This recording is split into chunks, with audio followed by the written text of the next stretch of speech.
They've always been here. They've always been here. So, welcome and bonjour. Here we are then, the prison block. Ta-da! And right off the bat, we can witness, well, something. So what did we just see? Basically, a couple of variants being chased down the hallway by what appears to be the Wall Rider, or the Swarm. Now, pay close attention, motherfuckers, because we've heard that shit in the first game. Exact same dialogue line.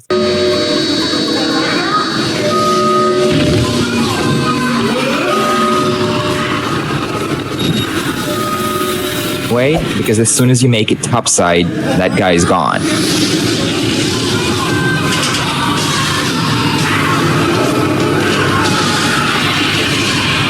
So much for giving us unique stuff. Recycling seems to be pretty common in this game. What are you gonna do? Also, unless my eyes are playing tricks on me, the textures seem to be freaking out over there. But that's okay, happens to the best of us. You should see me just out of bed in the morning. Anyway, let's get started with this episode. Man, all this talking about nothing at all. And let's get started with this door right here. So you might think, so it's a door. What's the big fucking deal, right? Well, see, that's the thing. Doors in Outlast exist to do zany shit you would never think was even possible. First off, we can open and close them. Simple enough, right? Doesn't take a rocket scientist. Next, we can ride doors. By that, I mean we can slam face first into an opening door to get ourselves boosted on top of the door. This way, we may or may not be able to violate the game's boundaries and explore outside the map's limits. It takes some, practice and skill, but at the end of the day, it's not that hard. Whoop-de-doo! I'm on top of the game now, quite literally. Note that only a few doors work that way, allowing you to slip behind the map's limits. And that's not the case, unfortunately. Fuck you, two-door. Last but not least, we can walk through doors. Walk up to a closed door, pull it open just a tad, then let go while walking right through it.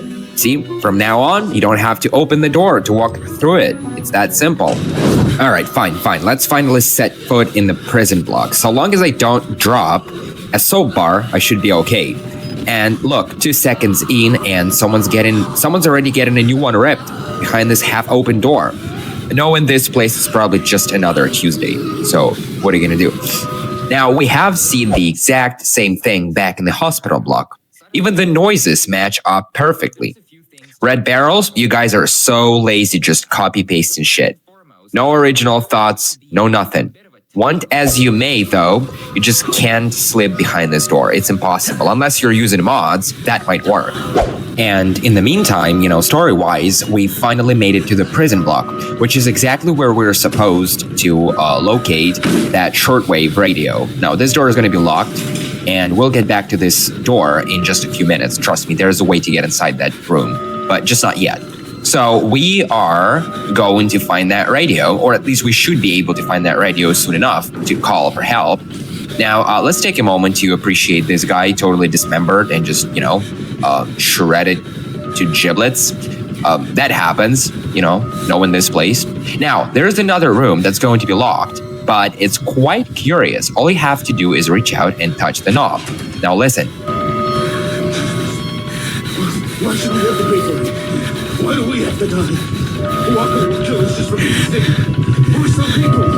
Women, choose this. Now let's see how it compares with this. Why should we have to pay for it? Why do we have to die? Walker will kill us just for being sick. We're some people. Women, choose this. Now, I know, I drone on like a fucking broken record, but the sheer amount of copy-pasted, content in this game is just overwhelming. By now, this is not the first occurrence where we hear the exact same dialogues or see the exact same scripted scenes. What the fuck? I mean, I get that, it's a DLC and DLCs do that, to an extent. Recycling assets is a common practice, Also, I understand that Red Barrels was still pretty small time between, releasing Outlast and Outlast Whistleblower. So they had to stretch every dollar and, make do with, shoestring resources. But still, this is just hilarious. Also, what am I doing? A good question, you might ask. What am I doing with this door? Why am I fucking around with this door? Well, to do this, so I can have a look at, what's outside the map's boundaries. And look at that. Do you recognize that man? Indeed, that's Father Martini. Well, actually Martin, but I prefer to call him Martini, simply because, his face says it all. It looks like the man has been binge drinking martini for several weeks straight, nonstop. And now look, this is really curious because pointing your camera at him and filming him even for just a few seconds reveals a new note in your diary. Well, obviously this is not the norm. It's more of a glitch, really. Until you've made it all the way through and reached Father Martini up in that hallway, this note will remain locked. Curiously, it says there is no radio, no hope of raising anyone on the radio. But we haven't even got to the radio, not yet. So anyway, this is a glitch. Let's poke around some more to see what else we might see, if anything. And look over there. See that security dude in a room with an airlock? Best part? We never actually get to be in that room, not even see it for a brief moment. So I have a feeling it could be caught content that they just forgot to delete completely. Also, I have to take good care I don't slip off or drop down by accident, so obviously I have to stay put while I pan around with my camera. Quite ingenious, whoever was the first person to figure out this glitch with the doors in this game. Now, remember that locked room with the guy, ranting about Walker killing everyone and how they were all still human? Well, there it is right there. Except it's completely empty and devoid of anything that might be capable of human speech. And that kind of makes you wonder, whatever did that guy go? Whatever happened to him? Well, we have, a solid evidence to suggest that no guy has ever existed to begin with, and that room was empty from the get-go, right? It was just scripted to be that way, to make it look like there's someone behind the door ranting, even though there's no one. Now, obviously, this might lead you to think that Outlast is fake through and through, which isn't necessarily true. It's just some certain areas and things that are fake. So take this room back up the hallway, for example, with two variants tussling it out, or rather one variant getting manhandled by the other. They are not fake. Even though you can't get past this door, you can stand at just the right angle to see bits and pieces, an elbow here, an arm there. So it's not just the voices that we can hear coming from in there. There are actual NPCs in that room. Okay, well, lovely. Let's pick up where we left off. I'm done fucking around. Honestly, it's been a while. It's time to get to that radio. Plus, I have to pick up where I left off with the storyline, which is right here. So this little office room, whatever it is, it's just a bunch of desks and computers. Nothing new under the sun, really. This door is going to remain locked. Whoop-de-doo, surprise, surprise. What are you gonna do, right? We've been around long enough to know how this game works. So there's no getting past this door until a certain point, in the near future. So let's move on. Here's the control room that has the radio. So that's beautiful. I'm going to check out this door real quick. Obviously, I'm going to try the same glitch with every single door that I encounter from here going forward. And I can ride this door, but that's about as far as I can go. There's no, slipping outside the game's limits or anything. So it's kind of useless. I'm going to I'm going to close this door.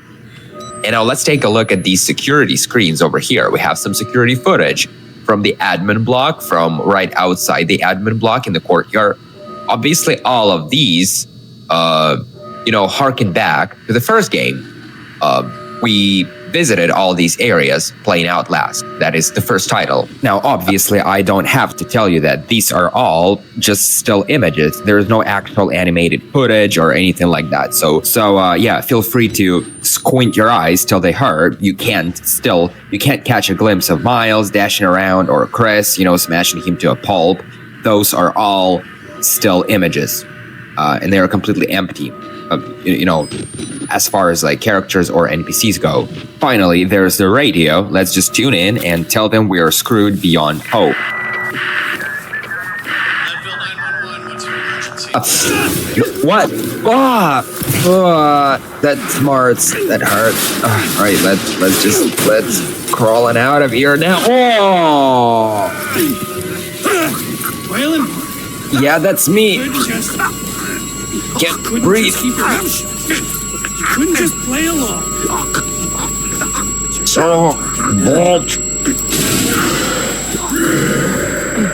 Yeah, that's my pal Chris coming to whoop your ass. Do me a favor and die here, Mark. Yeah, you wish, buddy. Fuck off. We'll catch up later. So, as you may have guessed, someone is coming. And guess who that person is? Yep, that's Chris Walker. A long time no see, eh? Now, what I'm about to do is not what you would normally do. Normally, we're supposed to hide behind that knocked over desk, and then slip out the other door while Chris checks around this room. But I'm going to retreat behind this door, which is, it should have been locked by now. But because I glitched this door early on, I can now fall back through here. And when I do that, look what happens.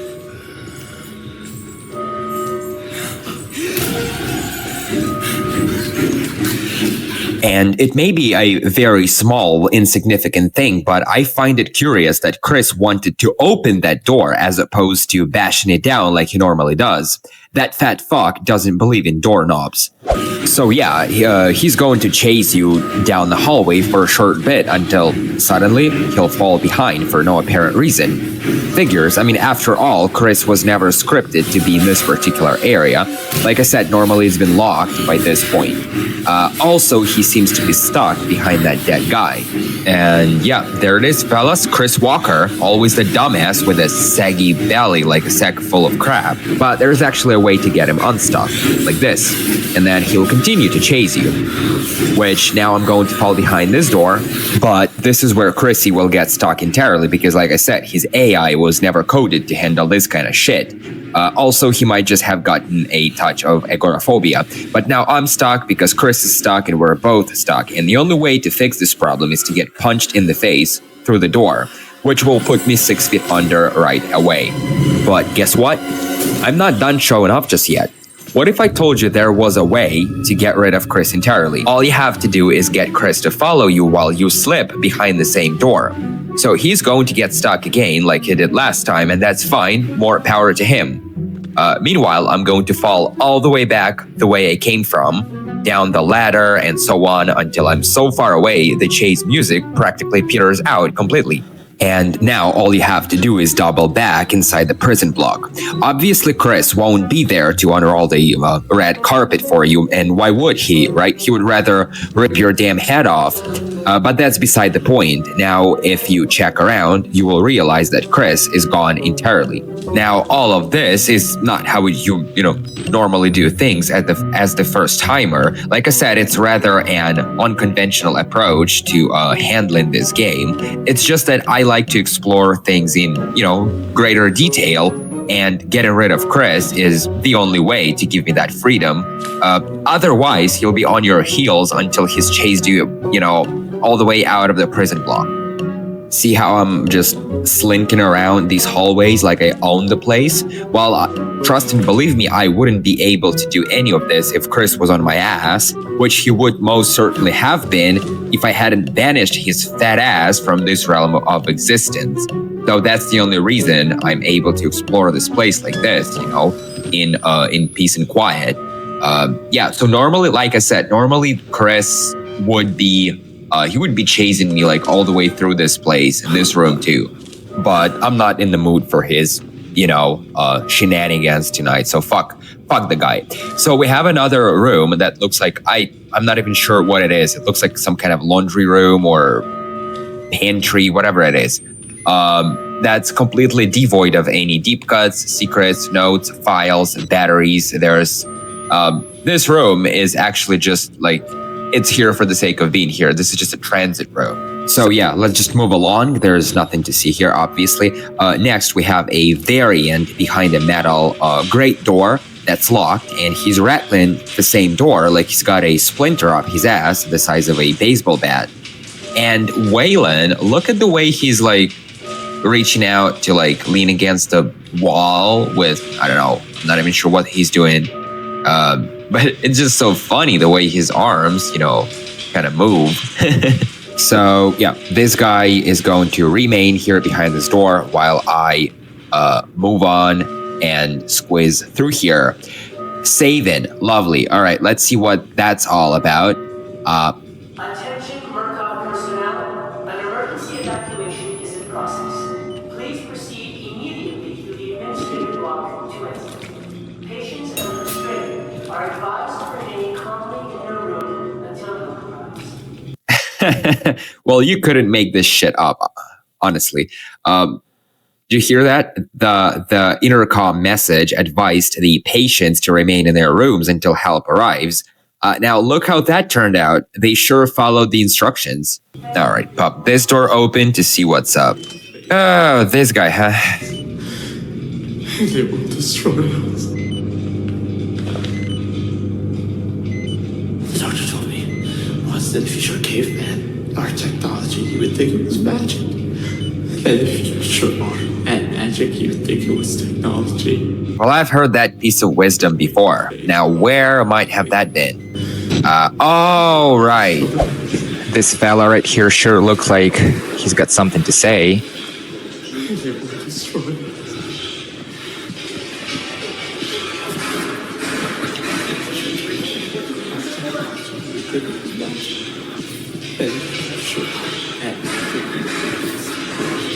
Yeah, man, you're not exactly doing peachy today, are you? Like I said, copy pasting runs deep in this game. All right, I'm just gonna clippity clop out of here and leave this guy alone. One-on-one with his wisdom, whatever, wisdom musings. And looky, who might that be? Don't be afraid, you're doing his work, whether you know it or not. Hello. Well, it's Father Martini himself at long freaking last, right? Now, because I already filmed Father Martini from the top of the door back there, when I was utilizing the glitch, I can't unlock the note again by filming him now. So passing through here, make sure to bring up your camera for a second or two to gain access to this note. Yep, just like that. Lovely. Oh my god, Waylon is at it again, bitching like there's no tomorrow. But at least by now, he has fully recognized the error of his ways, being part of this madness. So there's that. Also, he's praying Jeremy Blair dies of testicular cancer in the next couple of hours, for smashing that radio to pieces and ruining Waylon's brilliant plan to call for help. What a derp. And look what he's doing. Do you even recognize this hallway? Yeah, we actually passed through this exact same hallway in the first game. Now, this is truly fascinating because we've never been this close to Martini. He's a slippery little fuck in the first game, like always on the move, always up to something. But here's the man up close. How I wish there was a way to fuck him up and save Miles, a night of horror and lost digits. Now, you couldn't pay me to say for sure whether Miles has already arrived and, been drugged and dragged off to wake up in Martini's room in the prison block later on. After all, it hasn't been that long since all hell broke loose. For all I know, Miles could be yet to arrive sometime soon, and Martini's just drawing these in advance, not only for Miles, but for the rest of his congregation. Now, one last thing before I drop down that hole in the floor, I would like to fall all the way back and show you something. Now, if you do this, you will find that one of the rooms and one of the doors has now been unlocked, and there is this room that's empty. But if you set foot inside, you just you plunge into pitch black darkness. So there it is. Now let's drop down this hole. And we are now one level below. Obviously, we've been here as Miles, or We have some reflections that came from God knows where. They really don't match anything that's actually around here, but that's okay. That's just Outlast being Outlast. Now, let's go inside this room and now look. I'm not the sick one! You lying motherfuckers! Fuck you! Get out of here, you filthy piece of shit! Come here! There are 2 prison cells and 2 guys behind bars inside each one of the cells. Now, you know what? This actually leads me to believe that no, Miles has not arrived yet, because by the time Miles swings by this room, one of the cells has already been unlocked and the prisoner is gone. So obviously this is all taking place way before Miles, shows up. And now look at this. It's an email from Jeremy to Traeger. So I'm going to read this one out loud because it's totally worth it. So Jeremy writes, Rick, fun hit in the greens last week. We should make the drive more often. Was reviewing some old test records from the early days of Project Wallrider, and something sparked my interest. Were you following the project back in 2010? Apparently, we had issues with female employees experiencing psychosomatic pregnancies. Something to do with how the morphogenic engine interacts with the immune system. All Greek to me, am I right? It was more often fatal than not, and these were employees and not patients, so a little harder to sweep under the rug. But the morphogenic engine activity in these ladies' marrow was off the charts. And these are women who were never even exposed to additional hormone therapy. Now, I don't know ppm from a kick in the teeth, but I can read a spreadsheet. And if the projected profits from Project Wallrider are half what they say they are, I've just got one question. Why aren't we performing experiments on women? God knows mental illness is an equal opportunity affliction. Seems unethical to pass up on such a potential windfall. Sincerely, Jer. Fuck you. So, to put it simply, all female staff had to be moved offsite because of how the morphogenic engine was messing with their hormones and making them pregnant with, non-existent children, more often fatal than not. But Jeremy is wondering out loud, why can't they run experiments on women?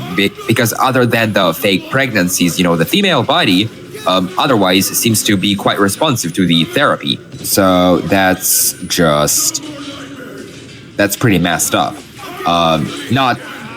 That's not to say that running experiments on any human being is okay, but you know what I mean. It's not even human anymore! Block it! What do you mean I'm not even human anymore? What's that supposed to mean? Hey, I'm talking to you. Where are you guys off to? So, yeah, we remember this area from the first game. Obviously, it looks slightly different, but that's okay. Considering the timeline is a bit different too. We're still early on, whereas, by the time Miles comes through, it's been a while. So yeah, we can actually pop back here inside this same laundry room, and there is a battery that we can collect. But you know what doesn't make sense? Because in Outlast, in the first game, there's also a battery in this exact same room. And not only that, but it's the same desk too. So I'm just wondering, if Waylon snaps up the battery, how come it's still there for Miles to pick up? So this doesn't make a whole lot of sense. Now obviously there is a very, very good way to explain it, and in video games it's called retconning. So you have to keep in mind that, this DLC was made after the first game. And look who is finally back. Well, hello there, Fatso. Just when I was starting to think you might have forgotten about me, let's give you some exercise, shall we? A little cardio won't kill you. And this is a pretty straightforward pursuit. All you really have to do is, keep running until you have bolted over the last piece of furniture at the far end. Suddenly, Chrissy will cease and desist. Look at him. Fear not, he's totally harmless so long as you stay on this side of the furniture that blocks the hallway. So really, let him pant and gasp to your heart's content. Meanwhile, I'm going to step aside and look out this window at the courtyard down below, which is where Miles will pass through in the near future on his way out of the mail block. So it's a bit low poly for obvious reasons, right? After all, it's not really a playable location in this game. But other than that, yeah, there it is, the mail ward, where Traeger has set up his little chop shop, quite literally, and the courtyard facing the mail ward. So I'm going to give Chrissy a run for his money, so he's not having it easy with me. So let's just vault back over and take off down the hallway while he scratches his noggin, thinking, what the hell just happened? Little pig.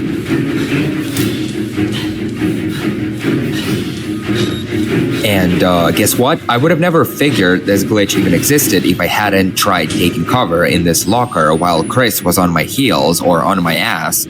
So what happens is you gotta wait it out in the locker, and once the chase sequence peters out completely, crawl out from your hiding spot and check around. Suddenly Chris is nowhere to be found. So I'm not sure if this is a random glitch that doesn't happen 100% of the time, more like a one-off thing, but it happens to me, and I was real happy to be able to catch it on camera.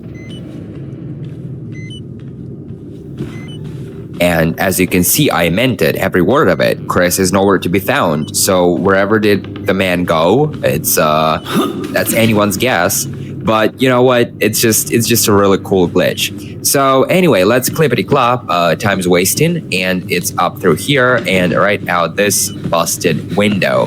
That's it. We're out of the prison block, and that was a pretty rough ride, but I'm glad that's over. And you guys be taking care of yourself. I'll be catching you in the next episode. By the way, we're now completely cut off from going back inside the prison block. So ain't that a bitch? But, the view is nice. The night is pretty quiet. I'll be seeing you. Bye.